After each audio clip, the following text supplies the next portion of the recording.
Bom dia, boa tarde, boa noite. É um prazer iniciar mais um programa da série Eu Vi Mundo. Eu, Davison Lopes, na companhia de Guilherme Casarões. Falaremos hoje com uma mulher que pode ser decomposta em várias. Ela é, a um só tempo, médica, sanitarista, ela é comunicadora, ela é ativista social e ela é dirigente de uma das maiores ONGs internacionais com atividade no Brasil. De quem eu falo, Guilherme? Davison, hoje a gente recebe aqui a carioca da gema, Jurema Werneck, fundadora da ONG Criolo, uma grande ativista brasileira que tem tido um papel cada vez mais importante, inclusive nesse debate atual da pandemia. Jurema, muito obrigado por ter aceitado o convite, é um prazer estar aqui conversando contigo. Bom, o prazer é meu, né? Conversar com pessoas interessadas em pensar o Brasil e o mundo, né? Muito bacana. Jurema, aqui no nosso programa a gente sempre começa fazendo uma pergunta sobre o descobrimento do mundo por parte dos nossos entrevistados. Você nasceu no Rio, há 6 décadas, no Morro dos Cabritos, lá em Copacabana, e de lá você foi desbravando e descobrindo esse mundo. Eu quero entender como é que foi esse processo, como é que você descobriu esse vasto mundo ao seu redor. Na verdade, eu descobri o mundo de duas formas. Um, da tragédia, né? Da coisa ruim, né? Da injustiça, né? Da violência. Eu era uma criança, né? Nascida numa favela, né? De uma família negra de favela, e que foi aprendendo a injustiça do mundo à medida que ia vivendo, né? A gente era muito pobre, a gente não podia muita coisa, né? Às vezes a gente não podia nem comer, né? Então, vai descobrindo o mundo pela injustiça, né? Mas eu descobri o mundo também pela coisa boa, né? Descobri o mundo de uma família bastante, uma linguagem crítica apurada e sofisticada. Me ensinaram que existia racismo desde cedo, de que existia injustiça, que não era problema meu desde cedo. Me ensinaram a ter responsabilidade desde cedo, assim, de certa forma, uma proposta de engajamento. Me ensinaram que eu era parte de uma cultura bastante vibrante, né? Minha família era uma família de samba, uma família de religião de matriz africana. E eu digo família, não estou dizendo parente de sangue, né? Família negra de favela é um montão de gente, né? E eu aprendi a conhecer o mundo pelos olhos dos meus 10 primos, que a gente cresceu junto, né? Assim, crescia nesses momentos rituais, né? De religião e de samba, né? Juntava todo mundo na minha casa, porque a minha casa era o centro desse universo, sob a liderança da minha mãe.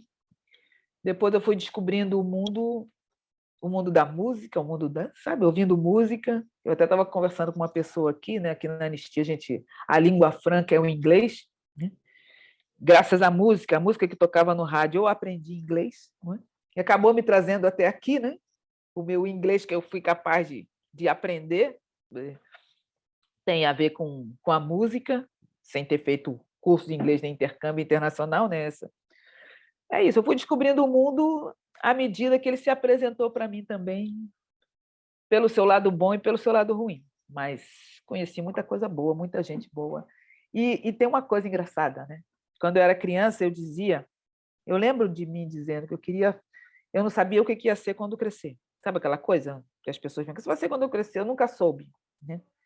E você falou brevemente do meu currículo, você vê que eu nunca descobri também, né? Que eu vou fazendo uma coisa assim, eu fazendo um montão de coisa. Mas eu dizia, eu preciso fazer alguma coisa que eu viaje bastante, assim. E viajar não era a experiência do deslocamento, é de ver o mundo, né? Assim. E mais ou menos cheguei lá, né? Assim, eu faço isso um pouco. Então, quero descobrir o mundo. E descobrir o mundo é gente, é paisagem, é som, né? Paisagem sonora, é um montão de coisa, né? É essa paixão pela coisa melhor, né? Essa paixão que une tanta gente, né? De querer que o mundo seja um lugar legal, né? De encontrar as pessoas, não fala nem a língua, como na Anistia, né? 150 países. No fundo, a gente não fala a mesma língua, mas a gente fala a mesma língua ao mesmo tempo. Então, é assim que eu vou descobrindo o mundo. Doutora Jurema Pinto Werneck, se os cálculos aqui não falham, a senhora fez o curso de medicina nos anos 80, mais ou menos por aí. E a senhora estava lá em Niterói, na Federal Fluminense. Enquanto isso, havia uma discussão importante no mundo sobre o apartheid, o fim do apartheid, nos anos de 1980. Você acompanhou essa discussão? Estava atenta naquele momento já a essa temática, sensível a esse debate? Como é que foi isso? Uma parte da década, sim. O início da década eu entrei na Faculdade de Medicina em 81. Não estava. Não era o apartheid, não era o racismo da África do Sul que mobilizava a minha... Não era a informação que eu recebia. Não é? O racismo dos Estados Unidos, a influência dos Estados Unidos foi sempre muito mais intensa. Então, eu sabia das injustiças dos Estados Unidos, principalmente, mas sabia também do Harlem, com quase uma África imaginada diferente, né? Uma África libertária, né? Um Harlem místico, né? Assim, que, né? Tinha Malcolm X, Martin Luther King, tudo ali naquele pedaço, né? Assim, tudo era um pouco por aí, né? Eu era do movimento estudantil e, de fato, enquanto eu era do movimento estudantil na medicina, não tinha nenhuma discussão, eu também não tinha nenhuma discussão sobre o antirracismo, sobre o racismo. O que eu tinha como presença inesperada e violentamente minoritária, uma pessoa negra na Faculdade de Medicina no início da década de 80. Não tinha pares, por lá, mas tinha na universidade um grupo de ativistas chamado Grupo de Trabalho André Rebouças, que era um grupo negro de dentro da Universidade Federal Fluminense, no Instituto de Filosofia, que reunia negros que estavam na universidade que pensavam antirracismo. Esse grupo se reunia, não me lembro nem que dia da semana, mas estudante de medicina que eu era, eu tinha que ir para a aula, eu não podia ir para as reuniões desse grupo. Então, eu nunca fui. O tempo que eu tive na Faculdade de Medicina, eu nunca fui para a reunião desse grupo. Mas eu me comunicava com o grupo por carta, era uma coisa muito legal, porque o presidente do grupo, ele me escrevia cartas longuíssimas. Eu me lembro do desenho da letra dele, Era uma letra longilínea, assim, inclinada para a direita, e que falava da importância de eu estar na medicina, falava do racismo para mim. E olha que eu só conhecia aquele homem, Sebastião Soares, o nome dele. Por sinal, ele mora em Minas nos últimos anos. Ele era professor de história, ele se formou na UF. Só conheci anos depois, de quando quando eu já tinha saído da faculdade, e ele também já não estava mais lá. Ele foi presidente do IPCN, que é o Instituto de Pesquisa e Culturas Negras do Rio de Janeiro. Eu conheci ele ali, conheci ele no movimento negro, não na faculdade, mas no tempo que eu tive na faculdade, ele, em nome daquele grupo, falava comigo dizendo que eu tinha que perseverar, continuar, segurar a minha onda. Daí que eu via, era essa a minha fora a informação dentro de casa, da minha família, e a crítica era daí que tinha, nos primeiros anos da década de 80, basicamente o tempo que eu tive na faculdade, eu tive, de certa forma, apartada de tudo, inclusive desse universo. Era mergulhada na medicina e os seus desafios, e o movimento estudantil, que passava por outras coisas, que eu era do diretório acadêmico. Mas quando eu saí da faculdade de medicina, eu fui direto. Eu saí da faculdade de medicina em 86, Em 86, começaram a preparação do primeiro encontro estadual de mulheres negras. Então, eu saí dali direto já para o diálogo do movimento de mulheres negras. Em 87, teve o Encontro Estadual de Mulheres Negras. Eu já era médica, ofereci uma oficina lá. Senão deu tudo errado, eu não consegui fazer a oficina, mas eu tinha oferecido uma oficina. Mas entrei para o movimento ali. E, a partir daí, que a minha discussão e as minhas práticas do antirracismo foram se estruturando. Mas, por outro lado, foi aí que eu começo a ouvir falar do apartheid. O pessoal do ANC frequentava o Rio de Janeiro, na campanha para libertar Mandela. Tinha gente morando no Rio de Janeiro que era porta-voz, porque eles tinham gente espalhados pelo mundo. Então, era uma mulher, eu não lembro o nome dela mais também, ela trazia as informações, dialogava com as pessoas sobre a situação do apartheid na África do Sul. E, quando Mandela foi solto, ele veio ao Brasil e ao Rio. E eu fui de umas pessoas que foi lá. Eu tinha falar com ele, quer dizer, eu não queria nem falar com ele, eu queria falar com o Winnie Mandela, fã da Winnie Mandela. Então, até falei com ele, mas eu queria falar com o Winnie Mandela. E falei, eu tinha feito uma publicação da organização que eu trabalhava e dei para ela, assim. ela agradeceu, quer dizer, ela certamente não leu nada sobre aquilo, mas porque era em português, mas eu achei o máximo. Então, depois, anos depois, África do Sul, eu fui essas coisas. Mas foi assim, foi dentro da faculdade de medicina, era quase nada. Fora da faculdade de medicina, eu conheci esse universo. Até Mandela eu conheci. Vamos continuar nessa história de formação, porque é muito interessante conhecer os seus primeiros anos. A sua formação, a senhora brincou com isso, né? Que não sabia bem o que queria, quem era você. Você faz medicina na graduação, faz um mestrado em engenharia, um De doutorado produção. em comunicação. Eu diria, ao contrário, que a senhora tem uma formação renascentista, não é? Que tende a ser polímata. Mas, falando sério, tem algum motivo especial para que a trajetória tenha sido tão híbrida? Mais de um, né? Primeiro é isso, assim, eu gosto de aprender por diferentes perspectivas, né? Tem uma coisa a ver comigo de um método, não é? A disciplina não é meu método, né? Você fica ali e percorre. Tem uma espécie de polifonia na minha cabeça. Mas tem um detalhe que é político também. O que é? Eu já era uma ativista e, como eu disse, saí da faculdade, fui trabalhar em favela pela Prefeitura do Rio de Janeiro, né? Saúde coletiva da favela. Trabalhei na Rocinha, no Jacarezinho, em favelas da Zona Oeste do Rio de Janeiro. E fui trabalhar numa organização do movimento negro e já como ativista do movimento de mulheres negras.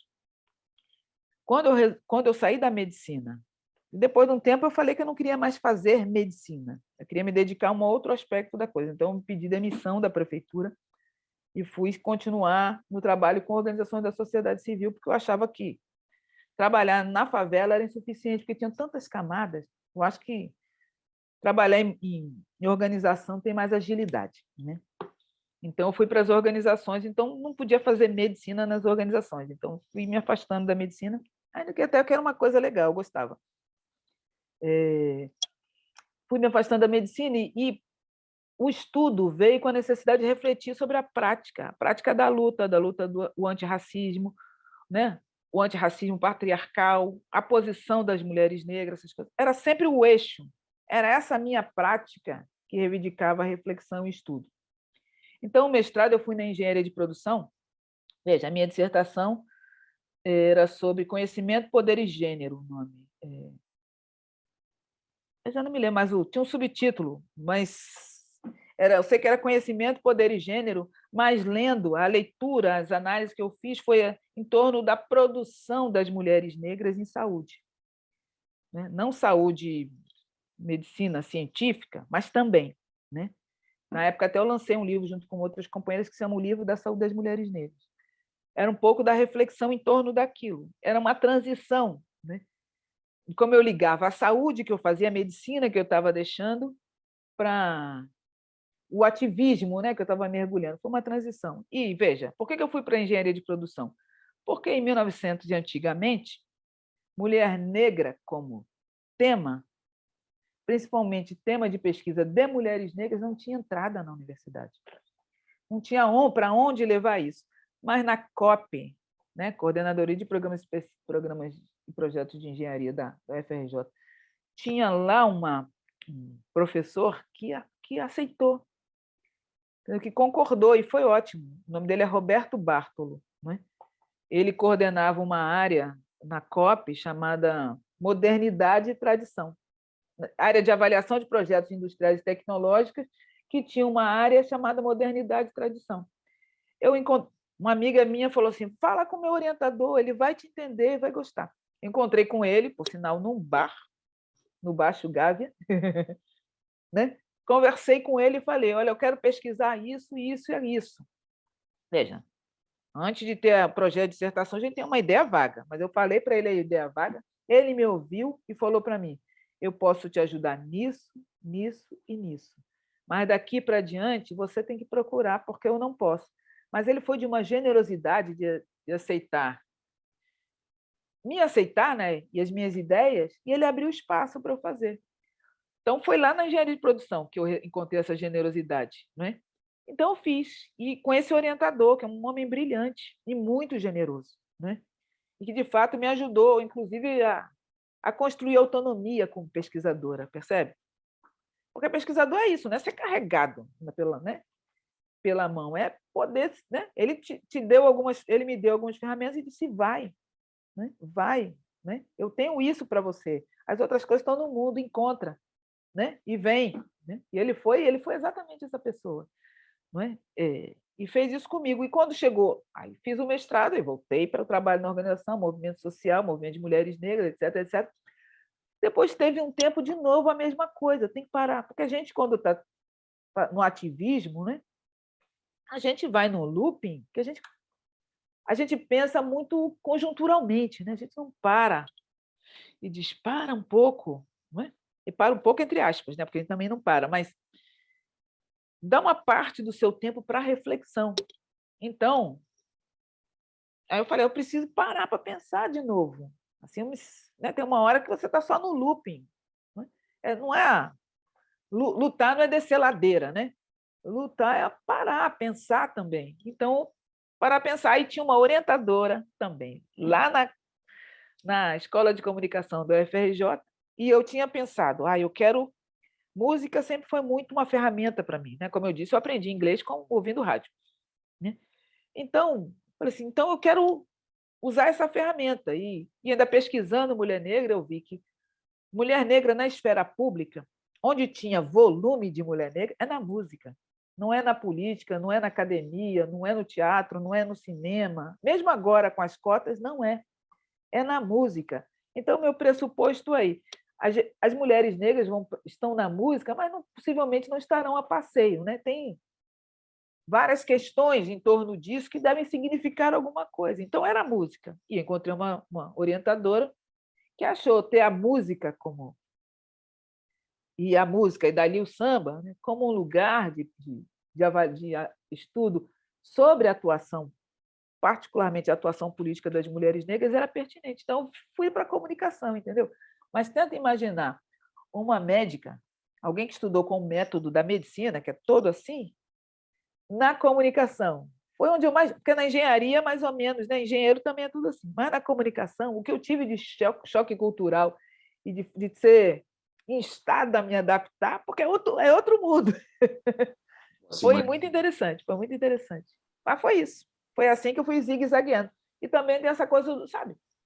Eu não sou disciplinada nesse sentido, né? Eu preciso mesmo de ver o mundo, né? O mundo é maior que a disciplina, o mundo não cabe na disciplina. Então, eu vou indo. Agora eu já estou sentindo falta. O que mais para onde eu posso ir? Eu ainda não sei, né? Ainda acho que tem que passar essa fase hard que o Brasil está, que é muito demandante do trabalho da anistia, mas ainda quero ir para alguma coisa assim para Jurema, achar mas essa inquietação da mente é um traço muito fascinante, né? E é legal, quando a gente começou a ler sua biografia, e aí o Davison falou desse aspecto medieval, essa coisa meio polímata, Leonardo da Vinci, que faz tudo, né? De pensar taxonomia biológica até construir aviões, etc. Então é muito legal ver isso num mundo que está cada vez mais se especializando, né? A gente está caminhando, quer dizer, o mundo caminha por uma tendência e algumas pessoas rompem com essa tendência, abrindo os espaços, né? E uma coisa interessante dessa sua fala sobre a formação é que ela sempre caminhou para e passo com a sua militância, com o seu ativismo social. E acho que tudo isso, pelo menos da forma que você está contando, desemboca na criação, 30 anos atrás, da Criolo, da ONG, né, dedicada a se pensar e apoiar as mulheres negras aqui no Brasil. E quando você cria a Crioula lá em 92, a gente está falando do comecinho do processo de mobilização da sociedade civil no Brasil, uma coisa que coincide ali com a Constituinte, né, com aquele momento ali da virada dos anos 80, e você está, portanto, na linha de frente desse processo. Só que antes disso, a gente achou um dado interessante na tua história, que você foi fellow da Fundação Ashoka, nos Estados Unidos, que é uma fundação ali do começo dos anos 80, enfim.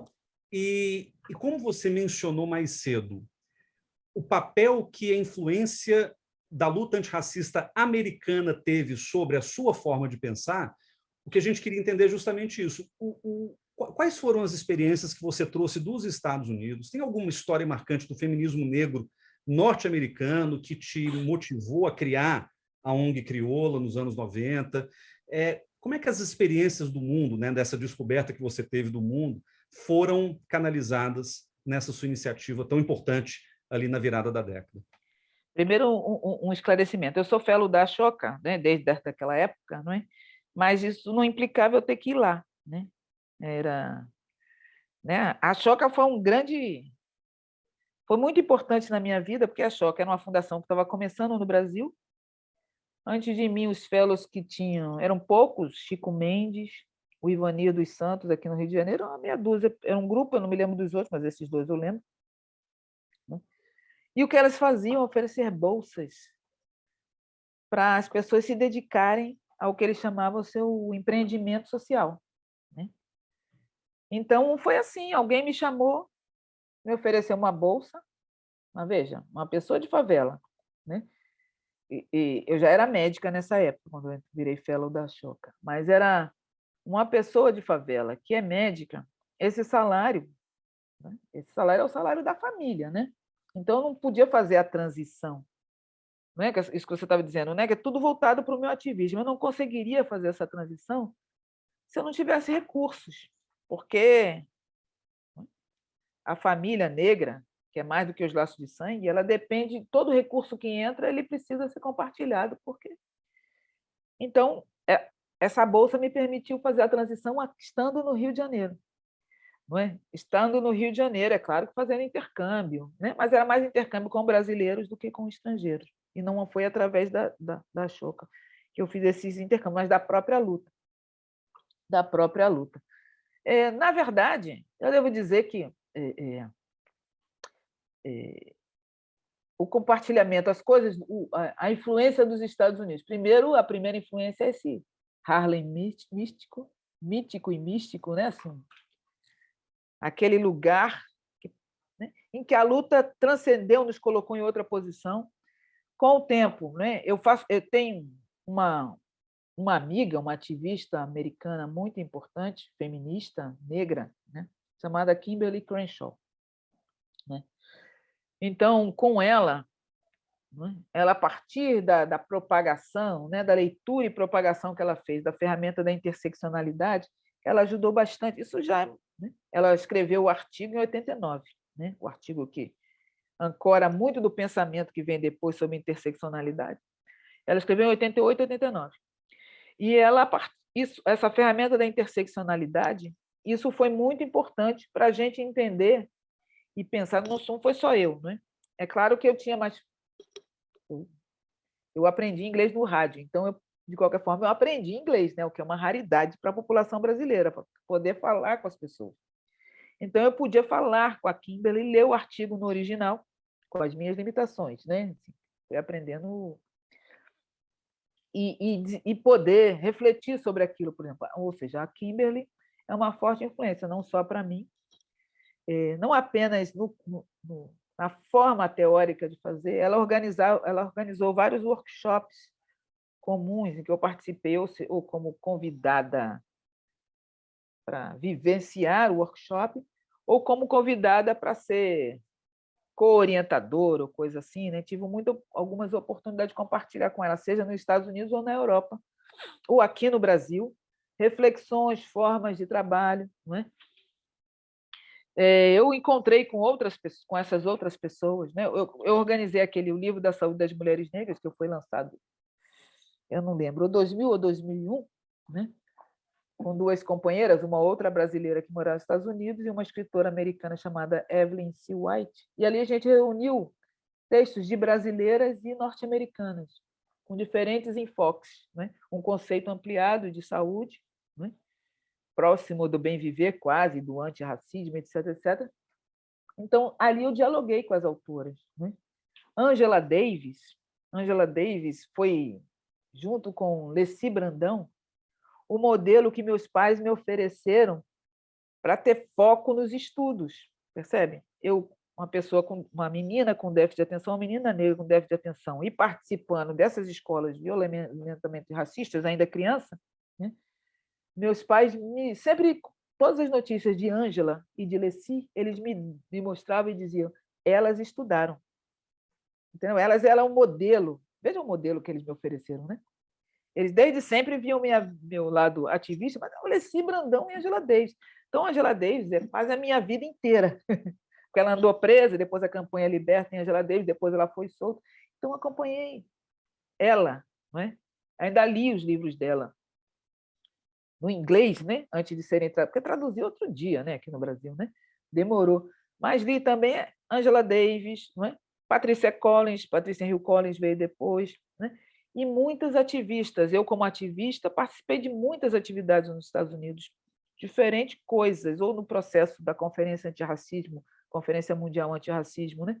Com as americanas, com as europeias, com as africanas.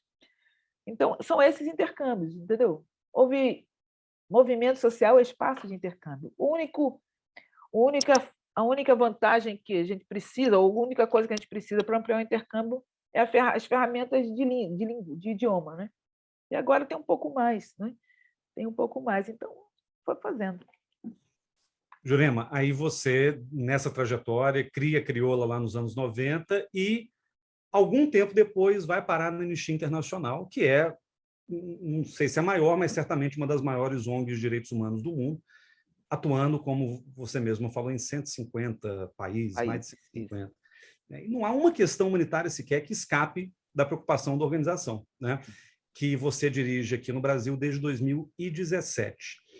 Uma coisa interessante sobre a anistia, que até nos despertou também essa curiosidade, é que quando estávamos na faculdade, Davison e eu, a anistia ela tinha escritório no Brasil, fechou, e depois ela reabre, ou seja, houve um momento ali, um intervalo, né, de uns 10, 15 anos aí de atuação da anistia. O que a gente quer entender em cima disso? Primeiro, o que mudou na sua atuação como ativista ao entrar numa ONG internacional?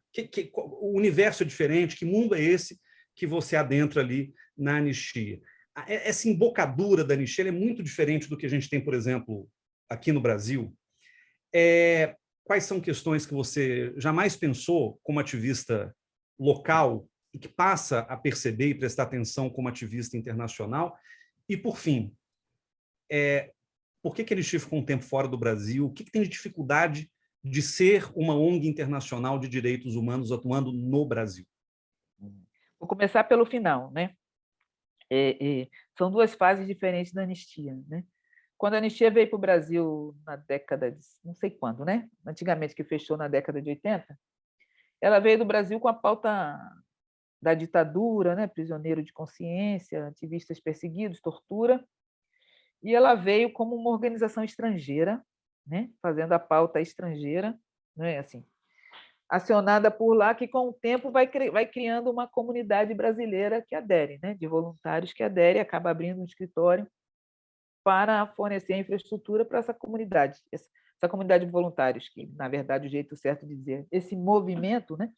Para que esse movimento atue, né?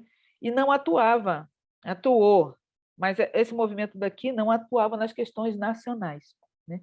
Era o pessoal de fora que atuava nas questões nacionais, recebendo informação daqui, e o pessoal daqui atuava em outros países, porque a anistia tinha essa política, né? O nacional não atua sobre o seu país, até porque envolvia riscos, né? Não que não envolva agora, né? Mas tinha isso, que o nacional não atua no seu país, atua nos outros países. Né? Ali fechou, né? Fechou eu acho que por divergências, divisões, né? Entre os ativistas do Brasil, né? E o resto do movimento internacional. Né? Foi uma divergência de visão da forma que estava, e não houve acordo, né? E mudou. Né? Não havia uma dificuldade externa que fosse maior naquela época que era a relação agora. Né? Violação de direitos humanos é violentamente difícil em qualquer momento da história. Não é? Lá era difícil, agora também está. A quantidade de gente está sendo morta, né? A quantidade de gente que está armada, ameaçando umas às outras, está ruim. Né? E foi ruim de outro jeito, mas também igualmente ruim. Né? Quem está vivendo a época vive com aquele peso. Né? Então, ali a mudança foi não vou dizer operacional, foi uma divergência política que chegou até esse ponto, até onde eu sei. Né? Aí você pergunta como é que estar na anistia comparando com Crioula. Imagina, a Crioula é uma organização de mulheres negras. A anistia é um movimento internacional fundado por homens brancos, europeus. Aqui nós somos, né, mulheres negras no Brasil. Né? Mulheres, e somos, né, 10 mulheres negras, quer dizer, algumas já faleceram, que viemos de favelas e de cortiços. É outro mundo. É outro mundo. Né? A forma de enxergar o mundo é diferente. A gente enxergava os mundos diferentes. Né? Fora isso, o que, que tem? Você falou da embocadura, gente, completamente diferente. Né? Não é. Quando. Olha, a Crioula é uma organização bastante respeitada. Né? Felizmente, a gente angariou ao longo dos anos, né? Legitimidade, respeito. É preciso dizer que Crioula não é uma inovação das mulheres negras. Sempre houve, desde que tem mulher negra no Brasil, sempre houve organizações de mulheres negras, mais visíveis, menos visíveis. Isso é uma prática, isso é quase necessário, né? Senão a gente não sobreviveria à violência que é o racismo aqui se não se organizasse.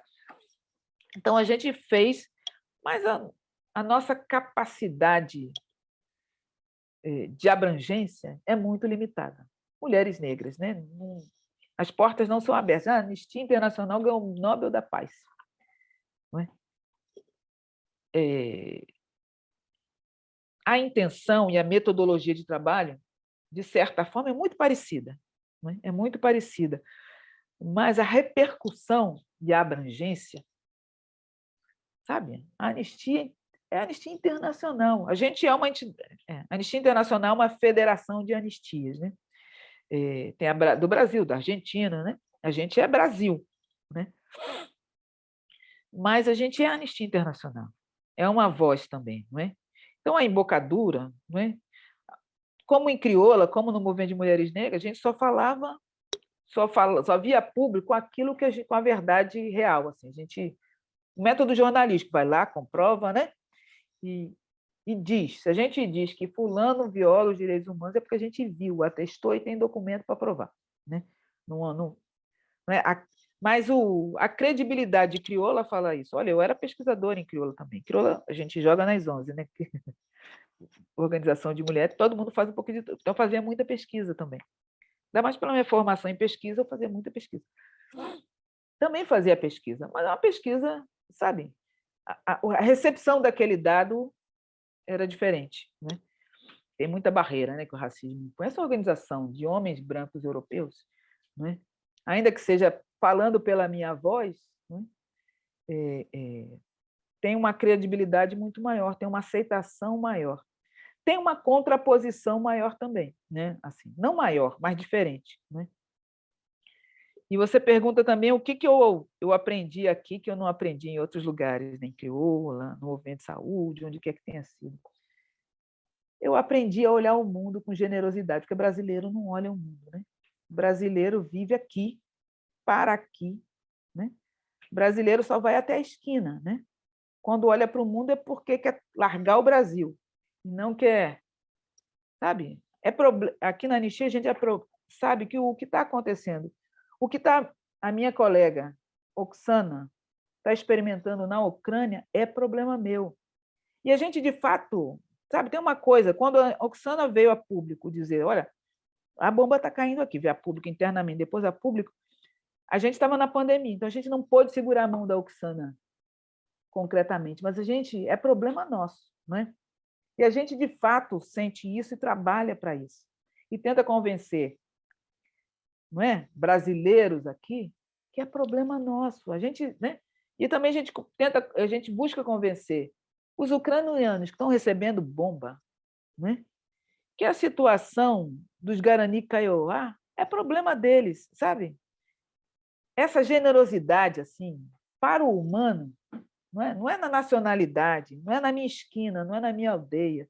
Essa vocação global, que é basicamente uma vocação humana, humanitária no melhor sentido, é uma coisa que eu acho que a gente experimenta na Anistia como quase nenhum outro lugar. Eu vim do movimento e participei de instâncias globais do movimento de mulheres negras, do movimento antirracismo, durante um bom tempo. Mas essa forma com que a Anistia vê essa coisa de que é problema meu mesmo, entendeu? é de uma generosidade, assim, eu acho muito bacana, essa é uma das coisas que eu gosto. E tem uma coisa muito legal da anistia, que está aprendendo a ser menos, cada vez menos, está aprendendo e está comprometida em investindo em ser menos uma organização de, né, de homem branco, no sentido daquela ótica que foi fundada há 60 anos, 61, para ser essa organização global, que tem tem a Oksana na Ucrânia, tem OSAI na Nigéria, tem Shenila na África do Sul, tem o Hitzli lá não sei aonde, sabe? É muita gente. E que a gente possa... Veja, a gente não está dizendo que a gente é Champs-Élysées, o paraíso na Terra, né? Eu não estou dizendo isso, eu estou dizendo que essa... Sabe? É problema nosso também aprender, né? É problema nosso fazer da anistia um lugar que eu possa me sentir confortável, não é?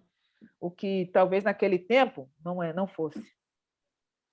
Muito legal te ouvir, Jurema, e é desconcertante, assim, eu nunca tinha parado para pensar por essa angulação, anistia como uma organização de homens brancos, e faz todo sentido. Deixa eu te perguntar e me apoiar na sua expertise numa outra área agora, pandemia. Pandemia é um negócio que me deixa também encafifado, porque, afinal de contas, a sociedade civil teve que atuar muito intensamente, não só no Brasil, mas na América Latina, ou nas Américas, diante da omissão do poder oficial do Estado, no caso brasileiro, o poder federal, não é, sobretudo. E nessa comparação entre as regiões do mundo, entre as Américas e, por exemplo, Ásia, Europa, Oceania, até África, a gente fica bem para trás. Qualquer que seja a dimensão observada, não é o critério, a métrica, número de contaminados, de mortes, a nossa dificuldade de fazer o rastreamento, enfim, a que você atribuiria, em bases comparativas globais, essa nossa dificuldade de combater, aqui na América Latina, no Brasil, a pandemia do novo coronavírus? Olha, a principal causa do desastre brasileiro é uma coisa que eu chamava de negligência ativa, com uma decisão consciente das autoridades federais de não fazer gestão da epidemia, que era uma pandemia. Foi uma decisão. O Brasil, né? O Brasil sempre foi muito bom de saúde pública, de saúde coletiva. O Brasil, quando a pandemia surgiu, quem vem da saúde coletiva, né, já imaginava a gente vai sair bem disso. Veja, mesmo com tanta coisa fora de lugar, restrição orçamentária, ataques ao Sistema Único de Saúde, que já vinha desmantelando o sistema de saúde, mesmo assim, a gente acreditava, eu me coloco, né? A gente é um dos poucos países do mundo que tem as ferramentas todas disponíveis, sabe, na esfera pública, para salvar a vida da melhor forma. A gente estava pronto para enfrentar. A gente estava pronto. Se não fosse a decisão das autoridades federais de destruir tudo isso e de garantir, né, essa espaço para suas ideias mais estapafúrdias, que é baseado em nada, né? Baseado em nada, né? Baseado numa ruptura com a obrigação da gestão pública, né? Ruptura com os deveres constitucionais, com a lei, com tudo, uma ruptura com aquela capacidade humana de, né, estender a mão para o outro e querer proteger a vida, não é? É uma capacidade humana, sabe? Não é só passarinho, não é só baleia que quer se proteger a vida, a gente também tem isso. E a gente conseguiu ter uma gestão pública que agiu abertamente e conscientemente contra isso, né? E esse de todos os tipos, né? De todos os tipos, de impedir que o Sistema Único de Saúde atuasse como deveria, impedir que as universidades atuassem como deveria. Veja, tem universidades, a saúde pública nas universidades, a gente tinha conhecimento, a gente tinha ferramenta, tinha técnica, tinha política, tinha tudo. E por que a gente fez esse desafio? Porque é uma decisão, mas é preciso dizer, é preciso chamar a atenção. Nós fomos o segundo país nós estamos o vice-campeão de mortes em número absoluto, né? Só os Estados Unidos, veja, Trump, não é?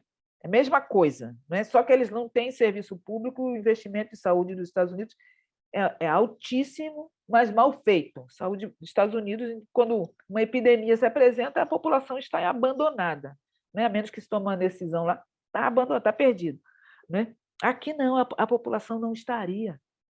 Né? Tinha o que fazer e não fez. Né? E a gente foi o número 2 em morte. Mas isso poderia ter sido muito pior se não fosse a sociedade. Se não fosse o movimento da sociedade civil, e simplesmente exigir e pegar para si a responsabilidade, inclusive. Foram os pesquisadores, as ONGs, os movimentos sociais, as organizações comunitárias, as pessoas voluntariamente, né? Gente que resolveu fazer máscara porque tinha uma máquina de costura, vou doar máscara, sabe? Gente que foi doar arroz e feijão, gente que, sabe, foi fazer o que era possível. Profissional de saúde que, contra a realidade da sobrecarga, permaneceu ali. Profissional, a gente sabe como é que o SUS estava contratando em muitos lugares. Precarizado.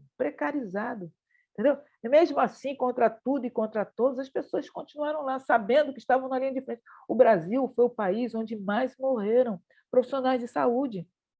Compreende? E mesmo assim, essas pessoas permaneceram na linha de frente, com o Conselho Federal de Medicina até hoje jogando contra, jogando a favor da morte, do não vacinar, da cloroquina. Os médicos continuaram lá, até os médicos que acreditavam em cloroquina continuaram lá também. Não é? Assim, também morreram esses. Né? E muitos acreditavam em cloroquina porque aderiram a essa corrente da morte, do absurdo, mas alguns acreditaram quase que genuinamente, percebe? O Conselho Federal de Medicina propagandeou aquilo. E essa polarização, né, é pró e contra a cloroquina, veja, a gente chegou a esse nível ridículo de solução de saúde pública virar plebiscito. Eu tenho que acreditar, parece que é uma seita. Não acreditar, não, sabe? Você não acredita na aspirina, você não faz uma corrente, eu acredito na aspirina, eu não acredito na aspirina. Ou eu tomo ou eu não tomo, não é? Ou eu disponibilizo o comprimido, ou não saio, vou acreditar na aspirina. Mas a cloroquina foi essa coisa absurda. E um montão de gente morreu. Teve também essa visão eugenista, né, de que idoso, imunossuprimido, né, deficiente, podia morrer. Está tudo bem aí. Veja, sabe? Essas maluquices foram decisões que foram tomadas. Mas teve gente que se recusou a aceitar essas decisões, que contra tudo e contra todos, com risco, inclusive, de vida, se colocaram na linha de frente. E foi qualquer um. As favelas aqui do Rio de Janeiro, ou nós que apoiamos uma campanha chamada Tem Gente com Fome, que era de organizações da Coalizão Negra, doando toneladas e toneladas de comida para as pessoas, instalando cozinhas, fazendo comida. Outras organizações fizeram isso. Veja, e mesmo assim, a gente teve esse número. Você tem que lembrar que esse número, se a gente não tivesse feito nada, imagina o que teria sido, né? O que teria sido. Isso é revoltante, porque a pandemia não acabou. A gente está vindo com um outro surto epidêmico agora. E, gente, está de novo a mesma coisa. Não tem vacina, quer dizer, existe vacina no mundo, mas aqui se desfez o grupo técnico do Ministério da Saúde para cuidar disso. Não se providenciou vacina, não se providenciou antiviral, não se providenciou informação para a população. Em São Paulo, a gente tem mais de 1.000 casos, a gente já tem criança com varíola, a gente já tem morto com varíola, sabe? E podia ser diferente. Varíola, gente, varíola. É do outro século, de muitos séculos atrás, percebe? São decisões que estão sendo tomadas. A gente poderia ter feito diferente. Então, o que está por trás disso é exatamente essa decisão de produzir a morte. E uma morte de inspiração eugênica, que a gente pode... E eugenia, né? Foi a base do movimento nazista, veja. Jurema, Sabia? É disso que a gente está falando.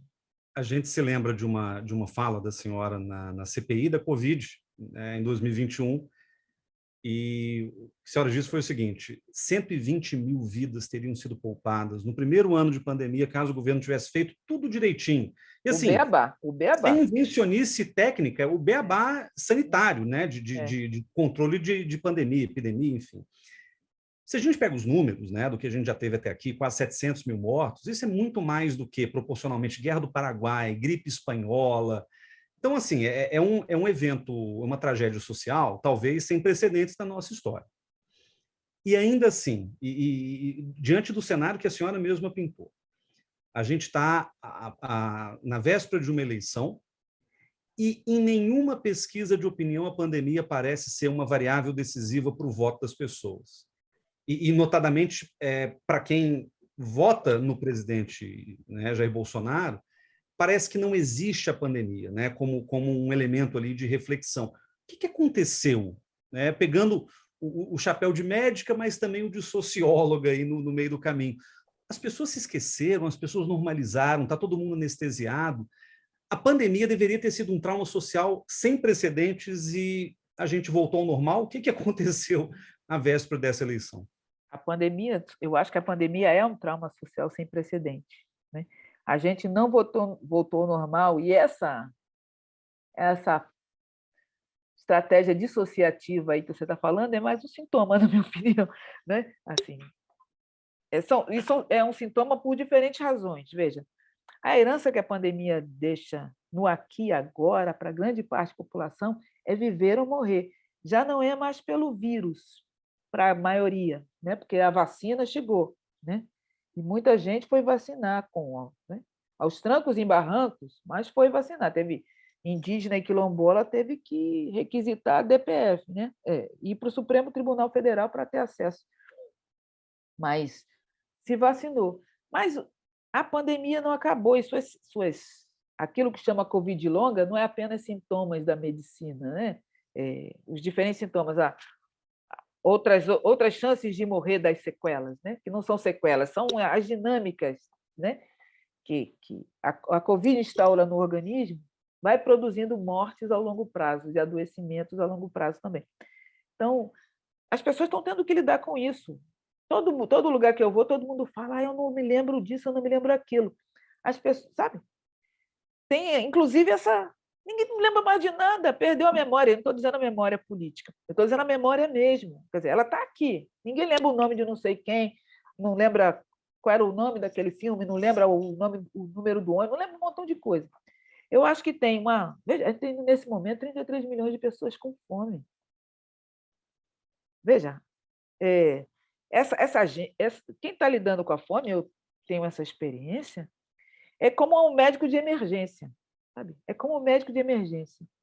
É o aqui e agora já, não é? Não é o daqui a pouco. Lidar com a fome, e essas pessoas não estão respondendo pesquisa de telefone, né? Mas é aqui e agora. 33 milhões de pessoas. O Exército concedeu ano passado, 1.162 licenças de CAC, né? Caçador, atirador e colecionador, 1.162 licenças por dia.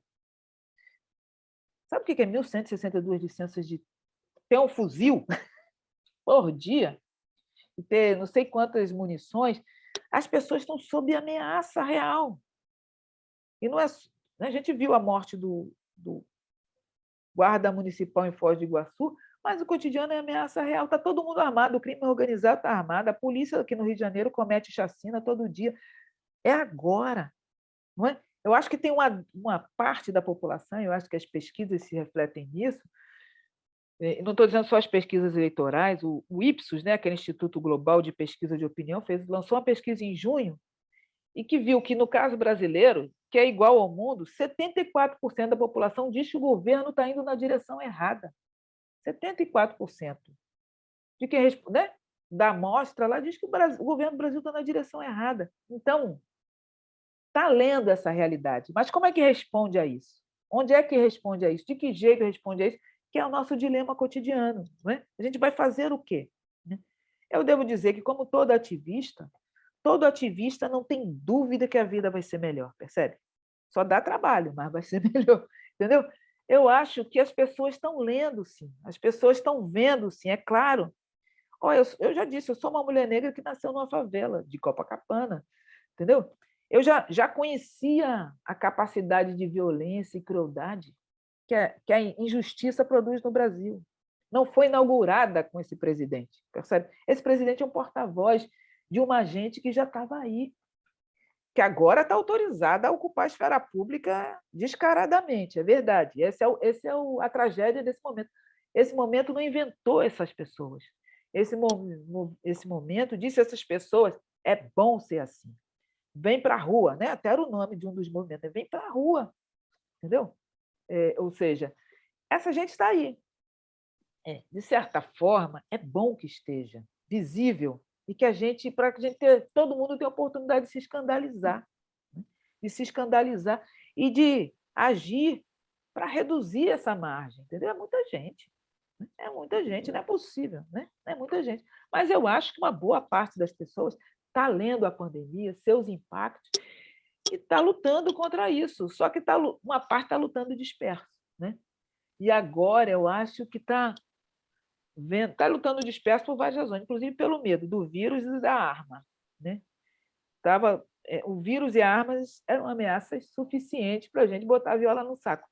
Mas as pessoas estão entendendo que, olha, já estou vacinada, já vou para a rua, já quem tem bandeira vai com bandeira, quem não tem bandeira vai sem bandeira, mas eu vou me expressar, entendeu? Vou me expressar. Eu acho que está acontecendo. Deixa eu aproveitar essa fala da senhora. A senhora esteve aqui onde eu me encontro nesse momento, na Inglaterra, em Oxford. A senhora abriu um evento importante, o Brasil Forum UK, e eu tomei nota de uma fala da senhora que tem muito a ver com essa última passagem, essa última resposta que a senhora deu ao Guilherme. Eu vou aqui abrir aspas e ler, para não corromper a fala, que é muito impactante. A senhora disse mais ou menos o seguinte: houve algum dia em que o Brasil não esteve em crise? Houve algum dia em que não tenha acontecido genocídio? Todo mundo acha que a gente é bacana a beça, mas não houve um dia da minha vida em que eu não tenha encontrado com um fascista. Fecho aspas. Eu achei essa passagem tremendamente potente.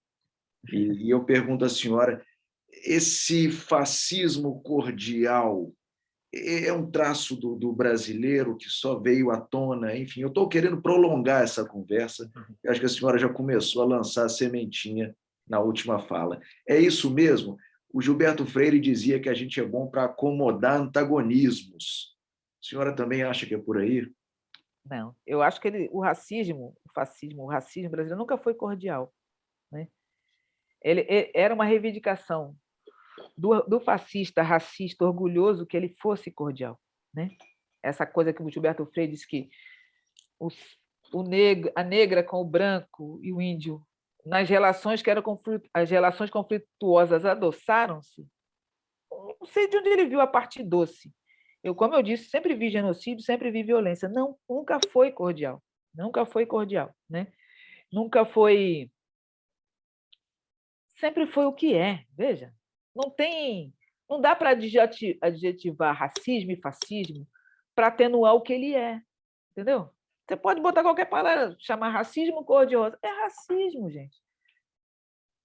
Pode ser fascismo fofinho. É fascismo. A gente pode botar... Não tem adjetivo que altere a realidade, entendeu? É só uma reivindicação... essa reivindicação de acomodação. Mas, veja, eu sou uma mulher negra. A gente sempre... A história do Brasil é só uma mulher negra, né? Nós temos povos indígenas que enfrentam genocídios desde sempre e continuam enfrentando. Mas, veja, estamos aqui. A gente perde, mas a gente ganha também. Percebe? Então, mais do que a acomodação, essa reivindicação do cordial é uma reivindicação de silenciamento, para dizer que a gente não estava ali lutando todo dia, gritando, acusando, denunciando, sabe? Trazendo como a mãe do Vinícius da Maré, né? A camisa do Vinícius de escola com a mancha de sangue. Nós sempre fizemos isso, percebe? Aquela camisa com a mancha de sangue do menino de 14 anos que estava indo para a escola da Maré e o policial atirou de fuzil e matou, sabe? A gente sempre fez isso. Então, o que é que Adoçamento tem levantar uma camisa de um menino de 14 anos morto por policial. Não tem doçura nenhuma nisso, entendeu? O que a gente estavam querendo era silenciar essa luta que nunca aceitou silenciar. A gente, veja, isso era século XX, a tentativa, né, século XIX, século XX, essa tentativa do racismo cordial do Datafolha era século XX, não é? A gente está em 21, todas as cartas estão na mesa. A sujeira do que a gente é feito, o esgoto, a cloaca brasileira, está na tela da TV, não sabe? Agora acabou esse. 1900, já nem sei mais quando. Eu escrevi um artigo para a revista da Fase que já era sobre isso. A gente vai ficando velho, vai ficando repetitiva, porque era 99 ou 2000, eu acho que esse artigo era a era da inocência já acabou e já foi tarde. Porque naquele momento a gente já sabia que o Brasil era racista, sabe? Não venha me falar de Gilberto Freire, eu entendo até o que o Gilberto Freire queria, mas não aceito, percebe? Eu entendo qual era a reivindicação dele, né? Entendo o momento em que ele fez essa análise, né? Entendo o que ele queria, mas não aceito, não é suficiente, não é modelo explicativo de Brasil. Que no século XX, o Brasil tentando ser uma quase metrópole na comunidade de nações do Ocidente europeu, branco, né? Achou um modelo explicativo bacana para aqueles caras, mas para mim nunca serviu, entendeu? Porque não houve adoçamento no estupro de mulheres negras escravizadas. Não houve. Que doçura é essa? Né? Das crianças, filhas desse estupro, sendo vendidas pelos seus próprios pais, entre aspas. O que é doce nisso daí?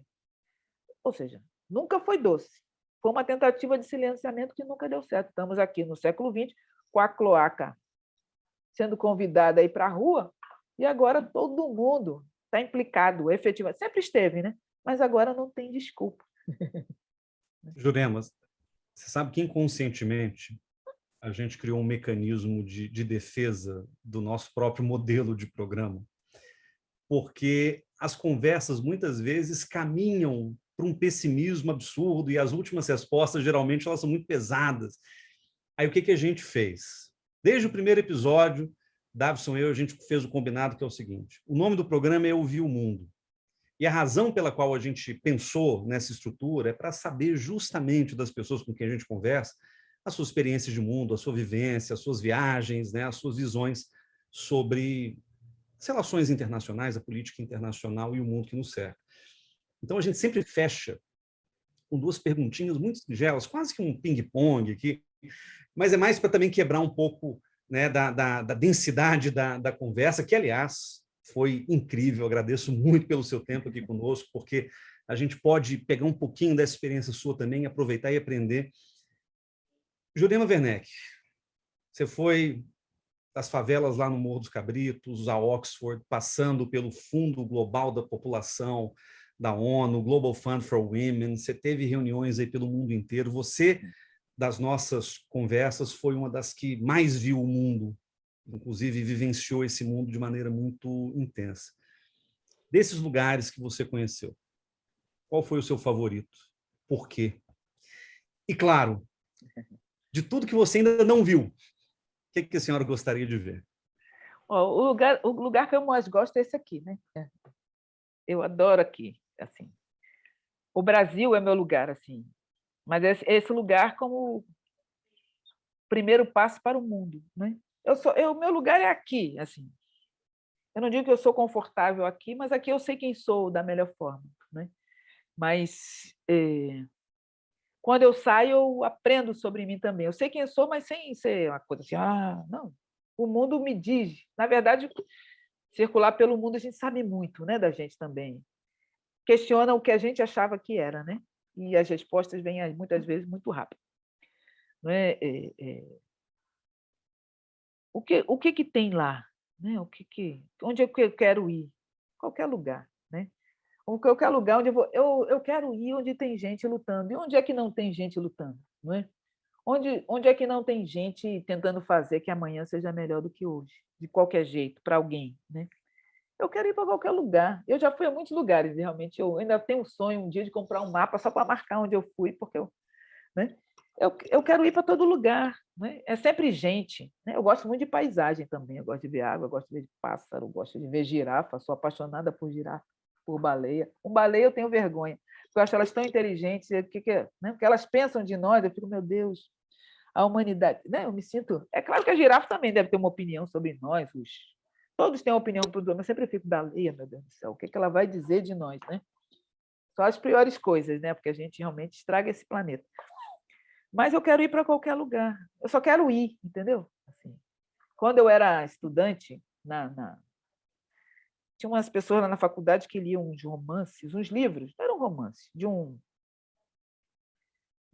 nem sei o que eram, Carlos Castanheda, que eu de fato não sei o que era, que tipo de livro, mas passou pela minha mãe, eu li, eu nunca esqueci né? Era sobre um xamã, uma coisa assim, Dom não sei quem. Sou péssima de guardar referência de qualquer coisa. Sou da pior tipo de pesquisador, que não guarda referência de nada. Mas tinha esse Dom não sei quem, que era o xamã, que ele falava da importância do caminho, entendeu?